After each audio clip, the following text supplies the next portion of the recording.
Disney's Grand Floridian Resort and Spa is Disney's self-proclaimed flagship hotel, offering the very best the Walt Disney World Resort can offer. So today, I'm going to put that to the test and try out their brand new renovated rooms in the highest level of service that's offered here, club level. Let's find out if it lives up to the flagship title and see if it's worth the very hefty price.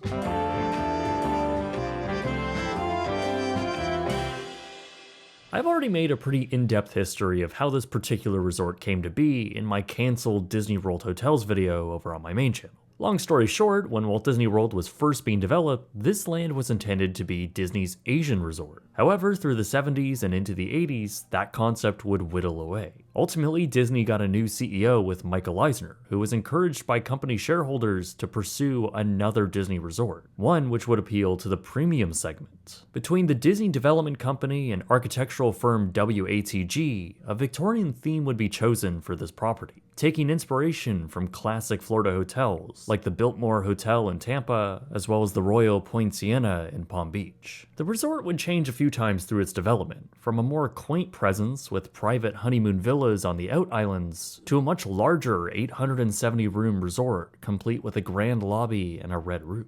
Eisner would become highly involved in the resort's design, even presiding over smaller details of the hotel, like right down to the wallpaper. And it was an exciting project, as it was the first resort to break ground at Walt Disney World since it first opened over a decade prior. So in June of 1988, Disney's Grand Floridian Beach Resort would open to the public.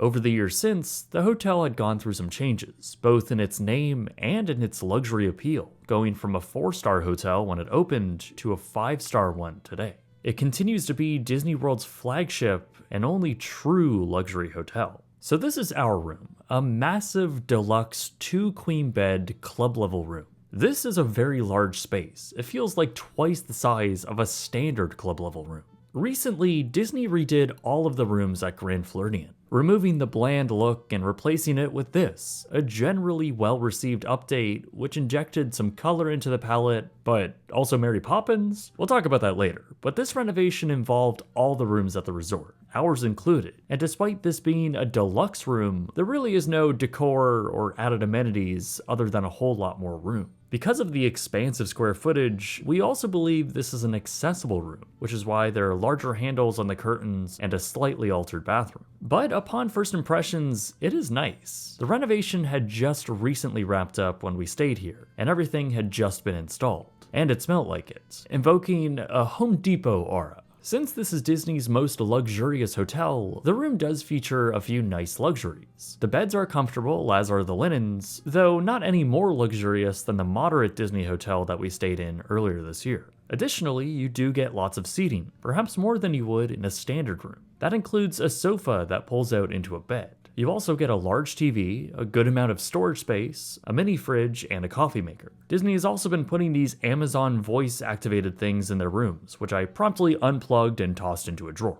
I do, however, really like how the bedside tables also have USB-C plugs on them, which is a very convenient touch. The balcony is a decent size, with 2 metal chairs and, in our case, partial views of the Magic Kingdom, though you can see the fireworks even if it is a little foggy outside. However, when you close the balcony door, it doesn't meet the floor with any type of buffer, so there is a sizable gap of a few centimeters that lets in weather and a lot of noise. I was woken up pretty early in the morning by the sound of gardeners outside.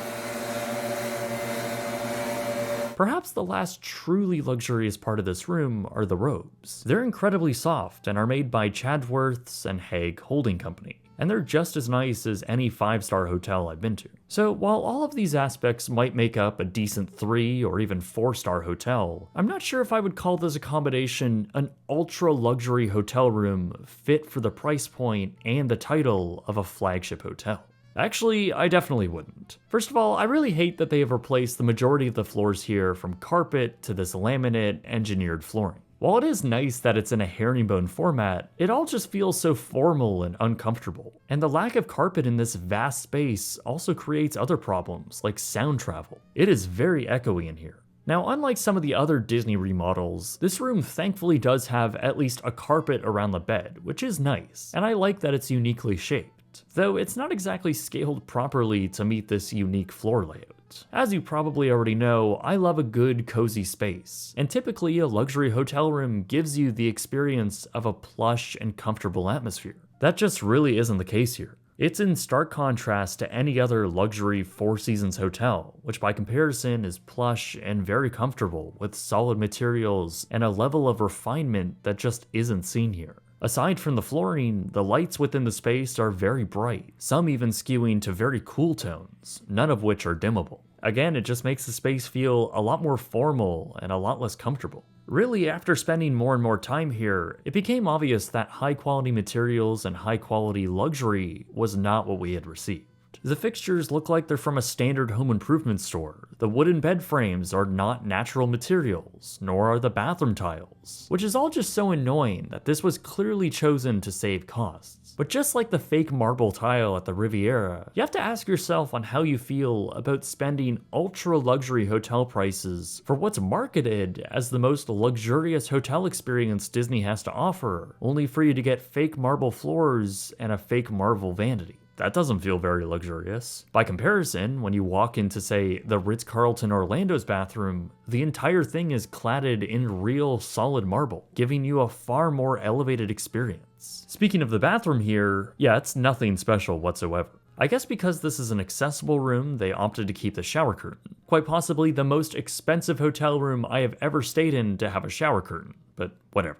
Nothing in here feels very luxurious or even that premium, but I guess that was to be expected. What's really interesting though is that I feel like Disney has gotten this right before at Grand Floridian. Obviously the way the rooms looked here prior needed an update.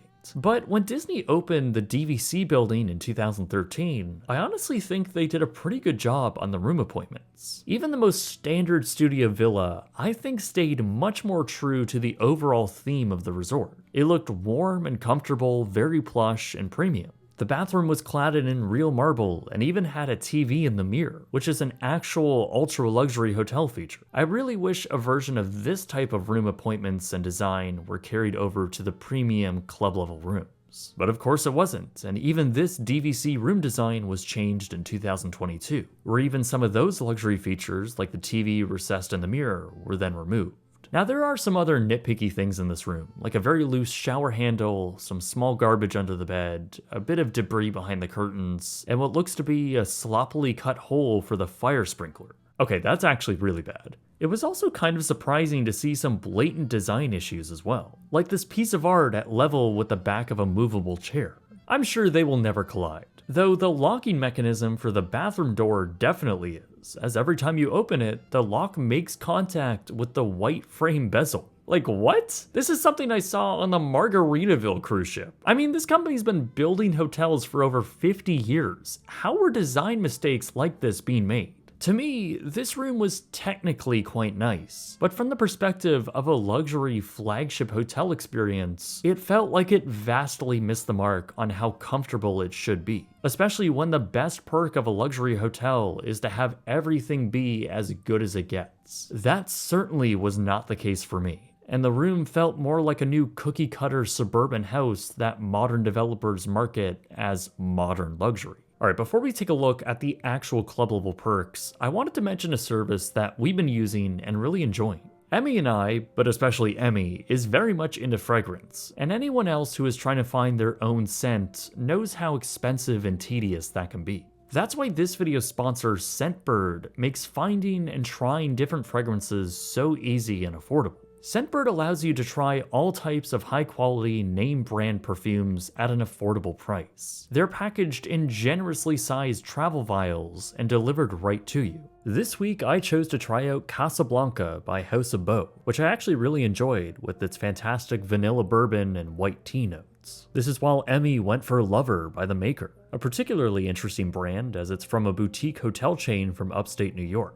Emmy has been wanting to try it for a while, but a bottle of it retails for around $170. So this has been a convenient and cheap way to try it out. But if you don't know exactly what you want, there's a whole discovery tab on the Scentbird website, and there you can find new scents that could fit your own taste. There's always something for everyone. I'm even using Pegasus from Parfum de Marly from the last sponsorship, which yes, I use sparingly, but I honestly do bring it on every trip I go on. Emmy is doing the same, and we really do love using Scentbird. So if you want to try it out for yourself, you can scan the QR code on the screen or use my code BRIGHTSUN55. That will get you an exclusive 55% off your first month. That makes it only $8 for your first month, where the next month will then be $16.95. It's a pretty good value. Okay, so Grand Floridian's club level is known as the Royal Palm Club. You do get a few perks staying in Disney's club level, like a more personalized concierge that will arrange whatever you want. We were also personally given a non-alcoholic welcome drink and shown to our room by the concierge, which is a very convenient room located just off the main lobby. There's of course the lounge itself, too. The entire lobby of Grand Floridian saw a refresh, but the most updating went to this area, completely reformatting the lounge. Breakfast is served here in the morning, offering a decent selection. There's also some daytime snacks like cookies, vegetables, and a really good pasta salad. Evening offerings are the most substantial though, with a few good choices that you can easily make into a full meal. The salmon and steak bites were very good, though everything else was alright. Many of the choices were definitely premium though, like this homemade ranch dip. Though the selection for all servings was nowhere near as extensive as other club lounges, like the Fairmonts or even the Ritz-Carlton, the latter being the direct competitor to this. Though to Disney's defense, they do offer complimentary wine and beer, while full bottles of wine are on offer at only $11 each. That's a really nice perk, something you only typically see in international club lounges. Another perk about staying up here is the unique perspective you get over the whole hotel. Normal guests aren't allowed up here, and you definitely feel very privileged being one of the few people that can lounge up on the higher floors. You can also enjoy this secret outdoor deck and really just take in the whole grandeur of the lobby. But outside of the club areas, there is plenty to do as Grand Floridian offers quite a bit for its guests. Outside, not only do you have beautiful architecture and vast grounds, but you also have nice trails and water fountains, great landscaping all around. I particularly like the detail of the actual herbs outside of Narcoossee's restaurant. There are also two pools, one a more quiet centralized offering and then a more family-based pool with a large rock water feature. There's also an Alice in Wonderland splash playground. Again, what is the theme here? But both pools are a little lackluster for this price point, especially when you look at the competition, like the Four Seasons or even the Ritz-Carlton. Though there is a nice beach area with complimentary outdoor loungers along with a fire pit. Over at the marina, you get a great spot to watch the nightly fireworks with music piped into this general area. There you will also find some of the water sport activities, including boat rentals. You used to be able to rent small watercraft and even a 50-foot yacht, but I guess those are now all retired.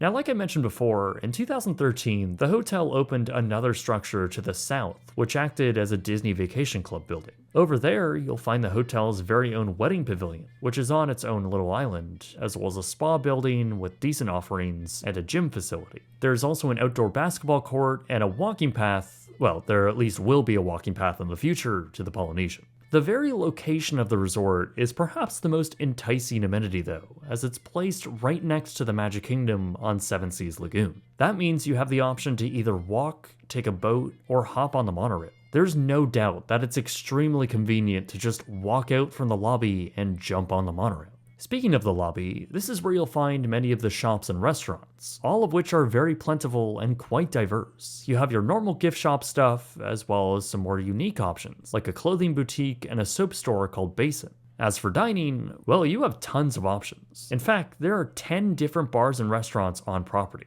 From the lighter fares, like 2 outdoor bars, a quick service option, along with a lobby bar, which I'll talk about more in a second. There's also the Garden View Room, where you can have afternoon tea, and 1900 Park Fare, a character dining experience. Though the afternoon tea has yet to reopen since COVID. Grand Floridian Cafe is actually really good, while the Narcoossee's restaurant serves up seafood along the water. Citrico's has very good reviews and has received a Michelin Plate award, but all of these restaurants are pretty expensive. For even finer dining than that, there's Victoria and Albert's, an ultra-fine dining restaurant that serves a chef-curated menu, seats just 30 guests, and starts at $300 per person. One of the best amenities though, and what made this such a special hotel, is its grand lobby. It's an absolutely stunning space that soars 85 feet, topped with glass domes and massive chandeliers. Amongst the vintage Victorian-style furniture, there's real flowers, beautiful marble flooring throughout, tons of period artwork and displays, a distinctive luxurious smell, and just so much more. During the holidays, there's a massive Christmas tree set up, along with a real gingerbread house that serves shingles of gingerbread, while on New Year's, there's a big balloon drop celebration. During normal days, in the afternoon and evenings, the enormous warm space is filled with the sound of live piano. There's all these shops, there's plenty of places to sit, I mean, it's all just so wonderful. But it used to be much better. Since the hotel's opening, a live 6-person orchestra would play music from the balcony of the opposite side of the lobby. So your entrance from either the porte cochere or the monorail would be a grand reveal. Designers decided to include this because they wanted the hotel to stand out as a true luxury experience, one that gave it the Disney difference. That all changed though, as in early 2019, Disney announced they would be renovating and expanding the Meisner's Lounge behind the band. During these renovations, they were relocated to a temporary stage on the ground floor and shoved into a corner, completely out of the way from their once prominent place over the lobby. Disney ultimately fired the entire band in October of 2020 after they had been performing there for 32 years. Their replacement was this, the Enchanted Rose, a Beauty and the Beast themed bar, which in my opinion was a total mistake. Thematically, it makes no sense to why it's in a light-toned Florida Victorian-themed hotel. So prominently too, as the design might be fine in isolation, but it's so jarring to see this within the consistently themed space. And the balcony where the band once played? Yeah, it's just a seating area with mid-century modern furniture, placed above this awful-looking ceramic tile made to look like wood. They didn't even use the space the band used to occupy. It's awful, and the addition of this bar and the removal of the band was not only a decision that detracts from the actual time and effort the original designers put into crafting this lobby, but also removes an actual tangible piece of Disney magic that made this hotel genuinely special. I also can't help but mention these weird coverings over the inside of the stained glass domes. It's been like this for a while, and it looks terrible, with what looks like dirt or mold all over the coverings. It's just stuff like this which really shows where Disney's priorities are. Honestly, it was really disappointing to see this. Removing a genuinely special and human touch to this hotel, removing it all for additional profit. The decision to do this represents the very worst of the modern Disney company. But overall, that's not to say all changes to this hotel were bad. Originally, birds used to be in the lobby birdcage until someone probably figured it might be a more humane decision to maybe not have them there. Another positive addition came in the 90s, with the original ceramic floors which wrapped around the lobby. They were taken out in subsequent renovations to the hotel and replaced by this beautiful marble. But it's not just the common areas that have gotten worse for the consumer either. It's also the rooms, and especially club level. Now, I did some research looking back at what used to be on offer, and comparing that to today, well, it seems like things are quite a bit worse. For instance, the club lounge used to have afternoon tea that was served between 2:30 and 4 p.m. It wasn't a full restaurant quality service, but it was a really nice touch, as were the Mickey waffles at breakfast, which were prepared by an actual chef. Both are genuinely luxury aspects that can be found at other 5-star hotels. Both, however, have long been axed. The rooms too have also lost out. Aside from the decor changes, the rooms no longer have high quality details like live plants, nor do they give you individual soap bottles or even a complimentary bottle of sunscreen like they used to. Evening turn-down service has also been changed to something you now have to specifically ask for, even in club level, which at this price point is insane. Now, this might be because this is a recent renovation, so to give them the benefit of the doubt, they might be adding some of those features back. I tend to doubt it, but even if they did, I still ended up paying full price for this experience and received none of that. But let's talk about that price and what I ended up paying. For 2 people in this deluxe club level room for one night, it came out to be $1,221. Yeah, okay, so that's pretty damn steep. And remember, this is with the 25% off discount. And you might be thinking, well, you got a deluxe room, so it was vastly more. Well, even a standard club level room at the time of booking was a little over $40 cheaper at $1,042 per night. That's before tax. Anything else within club level is much more than that, especially if you're paying without a discount, as rooms rack rate can start at around $1,300.